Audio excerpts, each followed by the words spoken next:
Alam mo ba ang dragon na nagbabantay sa sinaunang Tsina? Noong unang panahon, may isang dragon na lumilipad sa kalangitan ng Tsina.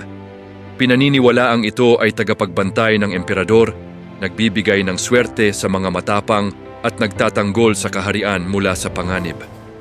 Ngunit sa gitna ng kaguluhan, isang batang mandirigma ang naglakas loob na humarap sa dragon. Hindi alam ng marami, ang kanyang tapang ay magbabago sa takbo ng kasaysayan at mag-iiwan ng alamat sa buong bayan. Sa unang laban, tila imposibleng matalo ang dragon.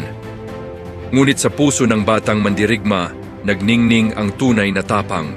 Isang lihim na kapangyarihan ang magpapasya sa kanilang kapalaran. Ano ang nangyari sa batang mandirigma at sa dragon?